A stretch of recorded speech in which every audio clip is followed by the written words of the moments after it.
राज आणि उद्धव ठाकरे एकत्र मुंबईत भाच्याच्या लग्नासाठी सहकुटुंब उपस्थित. कौटुंबिक सोहळ्यात ठाकरे बंधूंचा संवाद. राजकीय दुरावा मिटणार का याकडे लक्ष.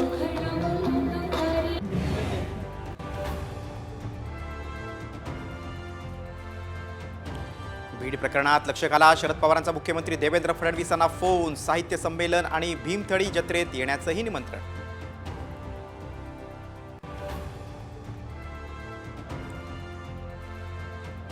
खातेवाटप जाहीर होताच पालकमंत्री पदावरून महायुतीत रस्सीखेच. संभाजीनगर, रायगड, पुणे, बीडमध्ये वादाची शक्यता, तर पालकमंत्री पदावरून वाद नाही, बावनकुळेंची प्रतिक्रिया.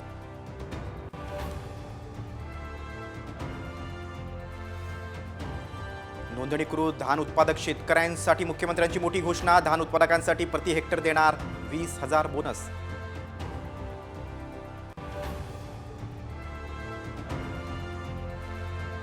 राज्यात थंडीचा जोर ओसरला. किमान तापमानात वाढ. 24 आणि 25 डिसेंबरला पावसाची शक्यता.